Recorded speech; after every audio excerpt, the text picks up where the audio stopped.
नरेंद्र मोदी यांनी बहुमत गमावलं आहे. 400 पार 400 पार 400 पार ते जेमतेम 200 पार झाले आणि त्याला जबाबदार राहुल गांधी. आणि ते राहुल गांधी त्यांच्यासमोर लोकसभेतले विरोधी पक्षनेते म्हणून बसलेले. त्यांना बहुतेक हे सहन होत नसावं. त्यांचा स्वभाव तसा नाही आहे.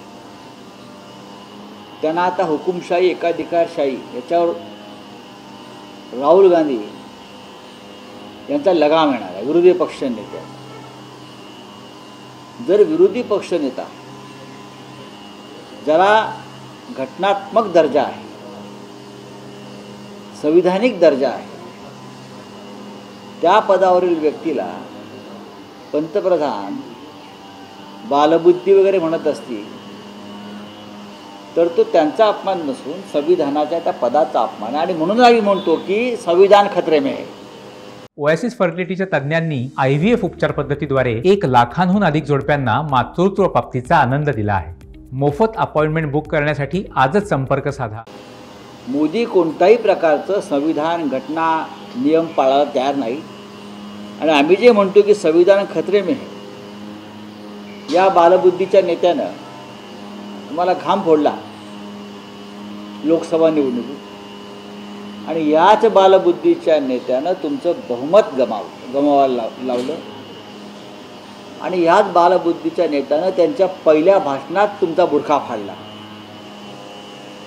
याची अस्वस्थता आपण समजू शकतो. पण संसदेमध्ये उभं राहून तुम्ही विरोधी पक्षनेत्यांना ज्याच्या मागे 232-237 खासदारांचं बळ आहे, आपल्या बरोबरीचं बळ आहे, आपण कुबड्यांवर आहात, त्यांना अशा प्रकारे अपमानित करणं याच्यामध्ये तुमची संस्कृती दिसते. तुम्ही लोकशाही, संसदीय लोकशाही मानायला तयार नाही, संविधान मानायला तयार नाही. आणि म्हणून आम्ही ते म्हणतो संविधान खतरे में आहे मोदींमुळे. ते यामुळेच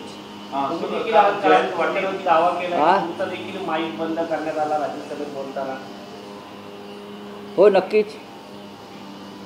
त्यांनी काल राज्यसभेमध्ये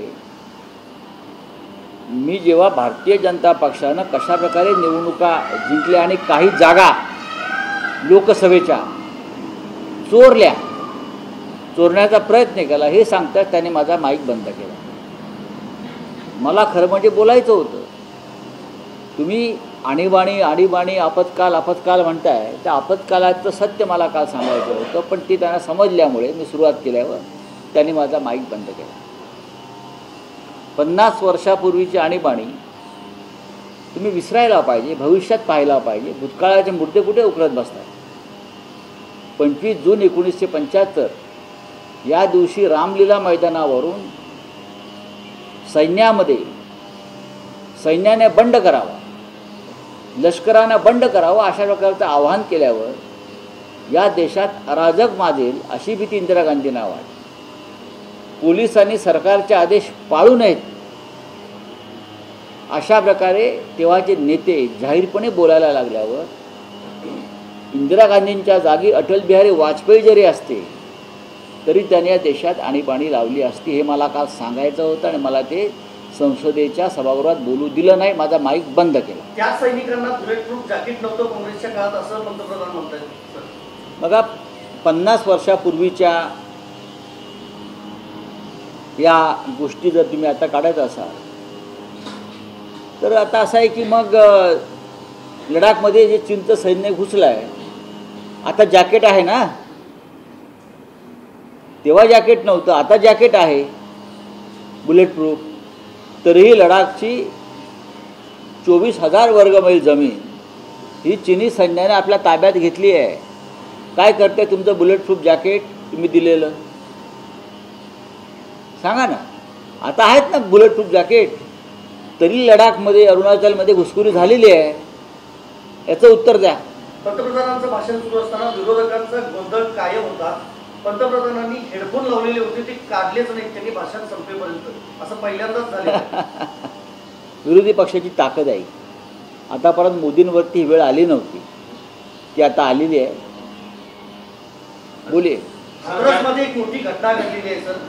जवळपास 116 जणांचा मृत्यू झालेला आहे. का हिंदू बाबांच्यावर सरकारचं लक्ष नाही असं वाटतं का? उत्तर प्रदेश अशा प्रकारचं सत्संग आयोजन याच्यावर बंधन असली पाहिजे.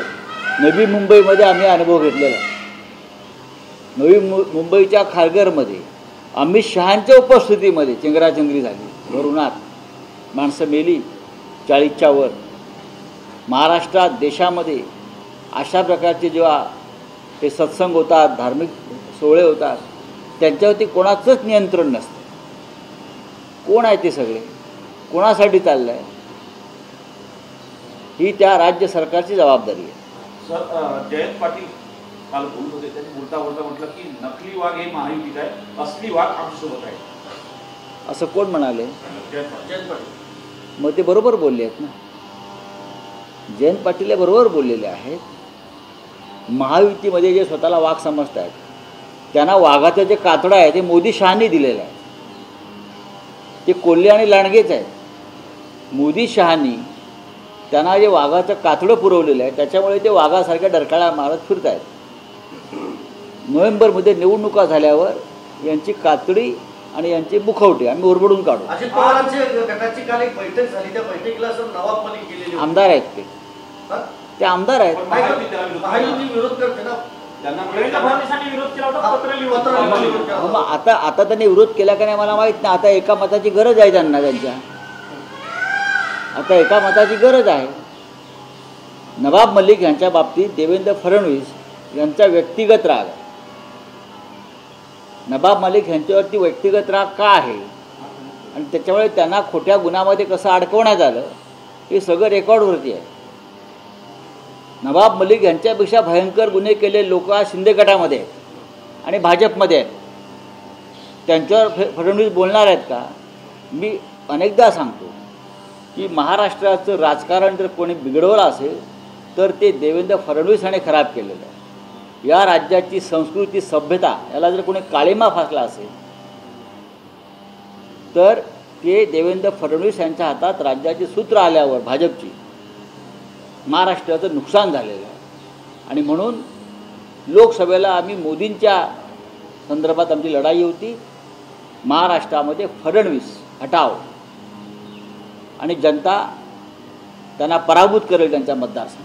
मुख्यमंत्र्यांनी लाडली बहीण योजना मुख्यमंत्र्यांनी जाहीर केलेली आहे, पण सर्व्हरमध्ये डाऊन वेळ वाढवलेला आहे. पण या सगळ्यामध्ये काही विषय महाराष्ट्रातल्या आमच्या नेत्यांना राहू द्या.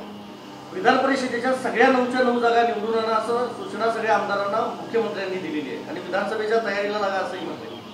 विधानसभेच्या तयारीला आम्ही सगळेच लागलेलो आहोत आणि विधान परिषदेमध्ये काय निकाल लागत आहे ते तुम्हाला दिसेल लवकरच. शिवसेनेनं एक उमेदवार आमचा उभा केलेला आहे.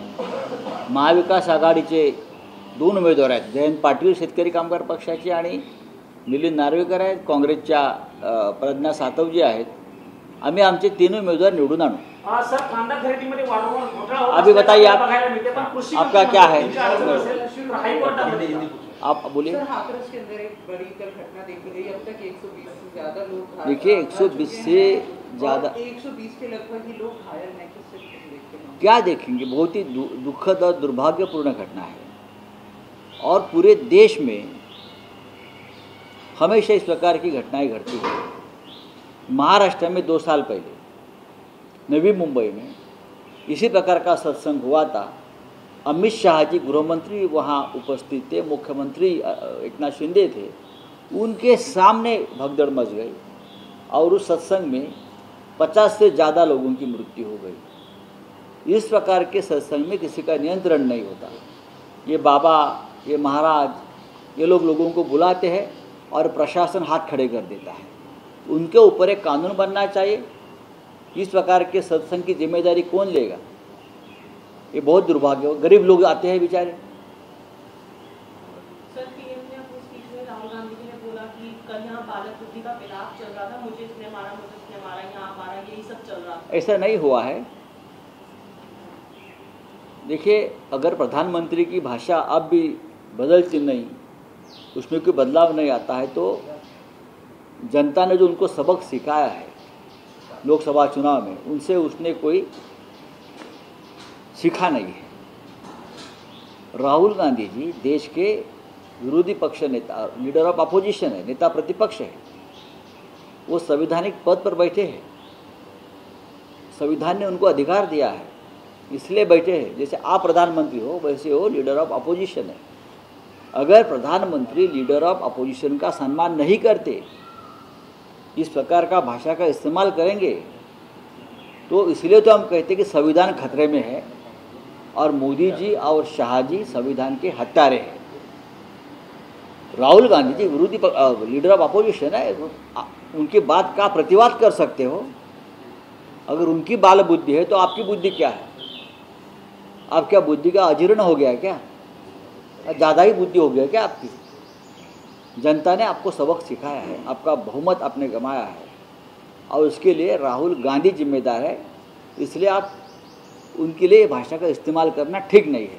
सर, राहुल गांधी ने स्पीकर ओम बिरला को लेटर भी लिखा है कि उनकी स्टेटमेंट को एक्सपंज किया गया है। जी हाँ, अगर आप लीडर ऑफ अपोजिशन की जो भाषण को भी सेंसरशिप लगाएंगे तो आपातकाल ही शुरू हो गया।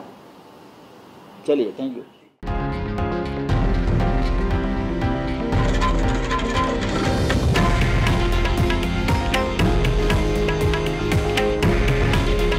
हे आहे देशातील नंबर 1 न्यूज नेटवर्क आणि आपण पाहत आहात TV9 मराठी।